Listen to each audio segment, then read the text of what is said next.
Herkese merhaba arkadaşlar. Kanalımıza hoş geldiniz. Yepyeni bir videoyla yine sizlerleyiz. Sizler için sevilen dizi Uzak Şehir'in sezon finalından yepyeni bomba haberler getirdim.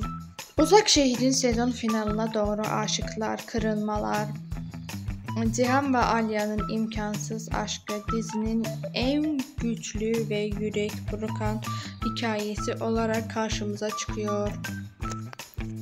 İkili birbirine duyduğu sevgiyi itiraf ederken hayatın sert gerçekleri ortaya çıkıyor ve bu onların aşklarını sarsmaya devam ediyor. Şahin ve Nare'nin evlenmesi herkesi çok mutlu etti. Özkan'ın diziye veda etmesiyle birlikte bu çiftin birlikteliği adeta başlangıç gibi parlıyor. Zerrin ve Kaya ilişkisi artık çok imkansız. Kaya İpek'le evlenmeye karar vermiştir.